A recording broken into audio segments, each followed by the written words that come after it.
Hi friends, నా పేరు Ramesh.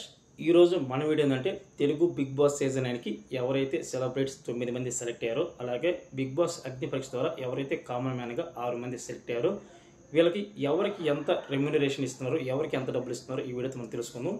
First celebrities గురించి మాట్లాడుకుందాం. సెలబ్రిటీలో ఎవరికి ఎంత ఇస్తున్నారు ఫస్ట్ తెలుసుకుందాం. ఎందుకంటే వాళ్ళకున్న షెడ్యూల్ బట్టి, వాళ్ళకున్న బిజీ షెడ్యూల్ బట్టి ఎవరికి ఎంత ఎక్కువ ఇస్తారో ఫుల్గా ఈ వీడియో తెలుసుకుందాం. ఎవరైతే నా వీడియోని ఫస్ట్గా చూస్తారో ప్రతి ఒక్కరు నా ఛానల్ సబ్స్క్రైబ్ చేయండి. ఫస్ట్గా వచ్చి భరణి గారు, ఇతనికి వచ్చి 3,50,000 ఒక వారానికి ఇస్తున్నారు. ఎందుకంటే ఇతను ఎన్నో సినిమాలు చేస్తుంటాడు, ఎన్నో సీరియల్స్ చేస్తున్నాడు, బిజీగా ఉంటాడు కాబట్టి అతనికి ఇచ్చే డబ్బులు అతనికి ఇచ్చి బిగ్ బాస్ పిలిపించుకుంటారు. సో ఆయనకు వచ్చి 3,50,000. రెండో వ్యక్తి వచ్చి ఆశా షైని గారు, ఈమెకు వచ్చి 3 లక్షలు ఇస్తున్నారు. ఈమె కూడా ఎన్నో సినిమాలు చేశారు. ప్రస్తుతానికి ఇప్పుడు ఏ సినిమాలు చేస్తుందంటే మనకి తెలియదు, కానీ ఈమెకి ఇచ్చే డబ్బులు అయితే ఒక వారానికి 3 లక్షల రూపాయలు. ఇందాక చెప్పిన భరణి గారికి ఆయన కూడా వచ్చి ఒక వారానికి 3,50,000. ఇంకా మూడో వ్యక్తి వచ్చి సంజన గారు, ఈమెకు వచ్చి 2,75,000 ఇస్తారు. ఎందుకంటే వీళ్ళు చేసే సినిమాలు బట్టి, వీళ్ళు చేసే వెబ్ సిరీస్లు బట్టి వీళ్ళు ఎంత బిజీగా ఉన్నారో, సో వాళ్ళకి ఎంత ఇవ్వాలో అంత ఇచ్చి వాళ్ళకి ఏదైనా డిమాండ్ చేస్తే ఓకే వాళ్ళకి ఇవ్వచ్చు పర్లేదు అనుకున్న వాళ్ళకి కూడా కొంచెం ఎక్కువ ఇచ్చి కూడా తీసుకొచ్చుకుంటారు. ఓకే, సంజన గారికి వచ్చి 2,75,000. ఇంకా నాలుగో వ్యక్తి వచ్చి రీతు చౌదరి, ఏమో మనకు తెలిసిన వ్యక్తి, సోషల్ మీడియాలో బాగా పాపులర్ అయిన వ్యక్తి, అలాగే చాలా షోలు చేస్తున్నారు. ఈ మధ్యకాలంలో బాగా వైరల్ అయ్యారు. ఏదో కొన్ని కేసుల పరంగా కావచ్చు, షోల పరంగా కావచ్చు, హాట్ కార్డ్ వీడియోస్ చేస్తున్నారు. బాగా కొంచెం పాపులర్ అయిన వ్యక్తి కాబట్టి ఏమకు వచ్చి ఒక వారానికి 2,75,000 ఇస్తున్నారు.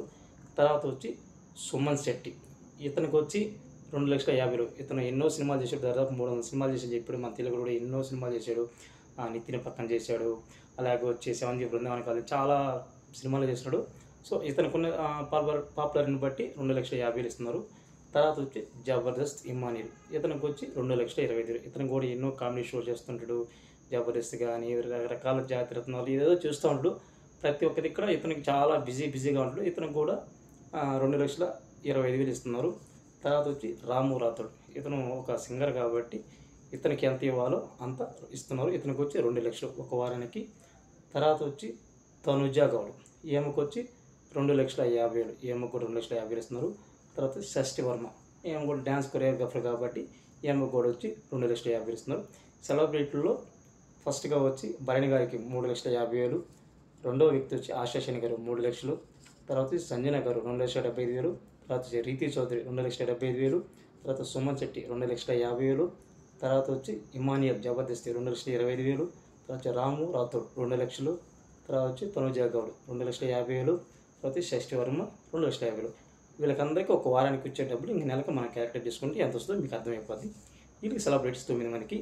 ఇంకా పోతే కామన్ మ్యాన్గా వచ్చిన 6 మందికి ఎంత ఇస్తారంటే, అసలు వీళ్ళు ఫ్రీగా, చాలామంది సోషల్ మీడియాలో చెప్తూ ఉంటారు అసలు కామన్ మ్యాన్కి ఏమి ఇవ్వరు, ఎందుకంటే వీళ్ళే వెళ్ళాలనుకుంటారు కాబట్టి వీళ్ళకి ఏమి ఇవ్వరు అని చెప్పుకుంటారు. అదేం లేదు, ఎందుకంటే వీళ్ళకి కూడా కొంచెం ఖర్చు ఉంటుంది కాబట్టి, వీళ్ళకి కూడా కొద్దిగా కొంతమంది సాఫ్ట్వేర్ జాబ్ చేస్తున్నారు, కొంతమంది బిజినెస్ చేస్తున్నారు కాబట్టి వీళ్ళకి కూడా ఎంతో కొంత ఇవ్వాలని కొంచెం ఆలోచించుంటారు. కాబట్టి మనకు వచ్చిన పరిధిలో, మనకు వచ్చే న్యూస్ ప్రకారంగా ఒక వారానికి ప్రతి ఒక్కరికి కలిపి 75,000. అంటే ఎవరైతే కామన్ మ్యాన్గా 6 మంది సెలెక్ట్ అయ్యారో 6 మందికి ఒక్కొక్కరికి 75,000 ఇస్తున్నారంట. ఇప్పుడు కామన్ మ్యాన్గా సెలెక్ట్ అయిన వాళ్ళు ఎవరు? మాస్క్ మ్యాన్ హరీష్, అతనికి ఒక వారానికి 75,000. తర్వాత వచ్చి శ్రీజ డమ్ము, ఆమెకు వచ్చి 75,000. ఎందుకంటే ఆమె సాఫ్ట్వేర్గా జాబ్ చేస్తూ ఉంది, ఆమె కూడా బాగానే శాలరీ రావు కాబట్టి కానీ ఆమెకి ఇచ్చేది 75,000. ఇంకా పోతే పవన్ కళ్యాణ్ ఆర్మీ, ఇతనికి కూడా 75,000. తర్వాత వచ్చి డిమాండ్ పవన్, ఇతనికి వచ్చి 75,000. తర్వాత వచ్చి మర్యాద మనీష్, ఇతనికి వచ్చి 75,000. తర్వాత వచ్చి ప్రియా శెట్టి, ఈమెకు వచ్చి 75,000. కామన్ మ్యాన్గా ఎంతమంది అయితే సెలెక్ట్ అయ్యారో 6 మంది సెలెక్ట్ అయ్యారో 6 మందికి ప్రతి ఒక్కరికి 75,000. ఎందుకంటే వాళ్ళు కూడా కొన్ని ఖర్చులు ఉంటాయి, వాళ్ళు కూడా చిన్న పని పెద్ద పని ఒక జాబ్ చేసుకుంటూ వస్తున్నారు కాబట్టి, వాళ్ళు కూడా సెలవులు పెట్టుకొని వచ్చారు కాబట్టి వాళ్ళకంటే కొంత ఖర్చు ఉంటుంది కాబట్టి వాళ్ళకు కూడా ఎంతో కొంత రెమ్యునరేషన్ ఇవ్వాలి కాబట్టి 6 మందికి ఒకటే రెమ్యునరేషన్, ఒకరికి ఎక్కువ ఒకరికి తక్కువ లేకుండా ఇచ్చారు. సో ఇది నాకు తెలిసిన న్యూస్ ప్రకారం నేను చెప్పాను. సో ప్రతి ఒక్కరూ ఉంటారండి.